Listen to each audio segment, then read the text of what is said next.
เอาวะตั้งวะเอาอีกนะ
โอ้ยปลาตัวใหญ่แท้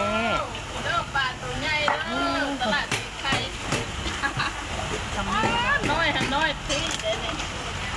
ปิ้ง2 ตัวเลยบ่เนี่ยปลาตัวใหญ่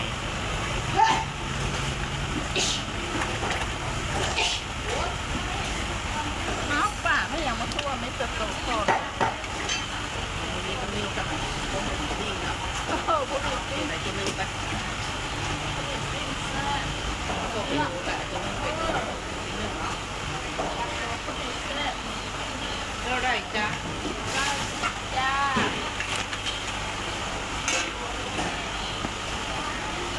ได้หรือเปล่าว่ามันยัง ยังมันหอดบ่อ๋อยัง หอดชั่วโมงบ่ ยังหพ่อสมองที วันนี้หน่อยแล้วยังมาไล่นะมือละชั่วโมงครึ่งแล้ว เมน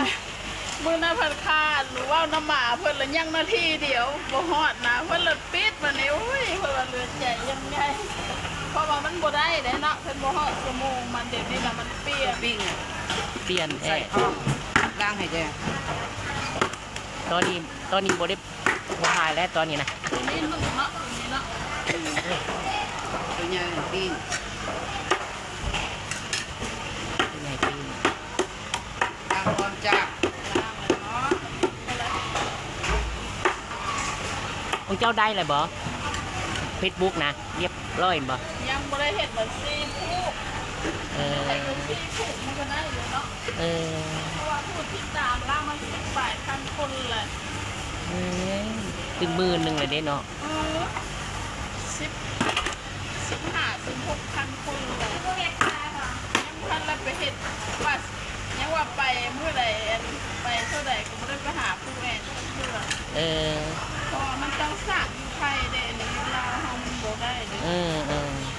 ต้องไปเปิดบัญชีไทยงอกออกปะ ออก ได้จักชั่วโมงแล้วจัก1,000 ชั่วโมงแล้ว 2,000ปลายสิได้ฮอดใกล้สิ3,000แล้ว ยังอีก1,000ปลายโอ้เปิดสิได้ยากเด้อ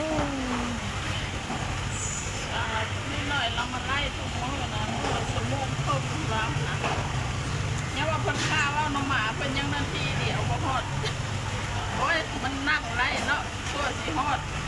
เพิ่นว่าโอ้ยว่าเลือดใจให้ตัวเองมาเบิ่งได้หมามานั่นแล้วเพิ่นก็ไปว่าน้องหมา เออ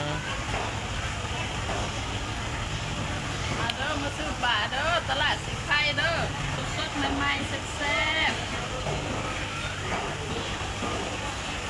ปลานิ่นหนองนิ่นกระซักมีกบมีเขียดมีปลาดุกปลานิ่ม เออมีกบมีเขียดอีก นี่ตักเนื้อกัน นุ่มเนาะ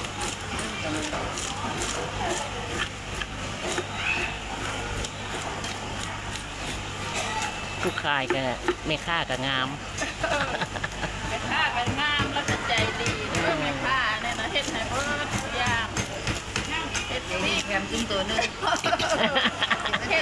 ดให้เบิดทุกอย่างนี่นะแม่ค้าใจดีได้ขายกันดีลูกค้ามาบุกขาดสายแม่ แต่ ค้าท่านนี่ นั่ นะ งก็แถมมาแต่ว่าผู้ใจดี เออ ถ้าท่านไม่มีพลังบวกหลายแล้วก็ได้ขายดีแม่ค้าท่านนี่นะ อืม มีพลังบวกหลายบุคิดลบแล้วได้ขายดีค่ะทุกคนอยากได้ขายดีแล้วคิดบวกคือแม่ค้าเด้อคิดบวกแล้วได้ขายดี คนมาซื้อแล้วมีความสุขบ่มีความทุกข์แล้วได้ขายดีโลด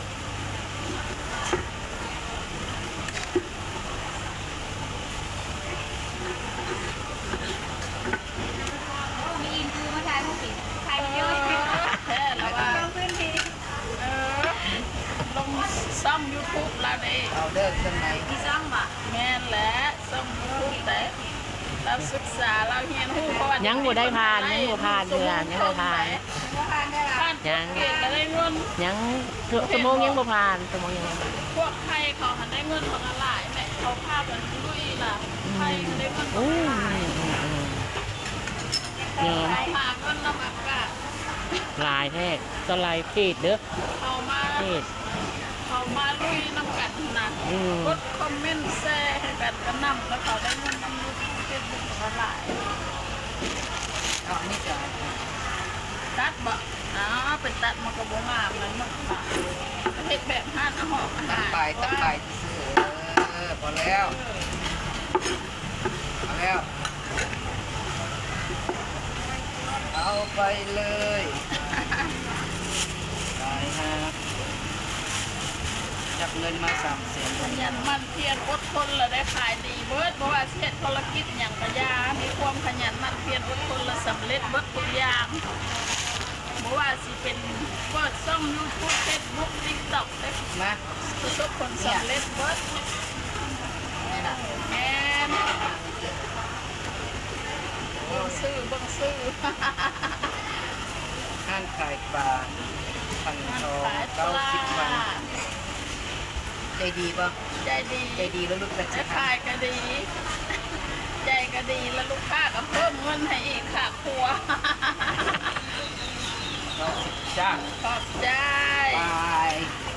กลับบ้านเรา เอาระบบเครื่องของคนเนาะ เอาสักหน่อยอยู่นี่คันเฮาไล่สด ไส้น้อยเด้อไส้น้อยไส้ใหญ่ก็มีฮะนี่มีปลานิ่นหนองปลากระซังกบแล้วก็ปลาดุกปลานิ่นผู้ใดอยากกินผัดกะเพรากบผัดเผ็ดกบก็มาโลดห้านแม่ค้าอยู่ตลาดสีไข่เด้อ ตลาดสีไทย ตลาดสีไข่ จ้า มีกบมีปลานิ่นปลาดุกผัดเผ็ดกบผัดเผ็ดปลาดุกสั่งได้บริการเต็มที่ ยังบอกกินค่ะ แม่ค้าซื้อขันทองอยู่ตลาดสีไข่หรือว่าทองละล่าก็ได้แม่ค้าขายปลาอยู่ซ้ายซื้อทองมาสิเขาเจ้าหุ้มบดตลาดสีไข่ โอ้ ปลา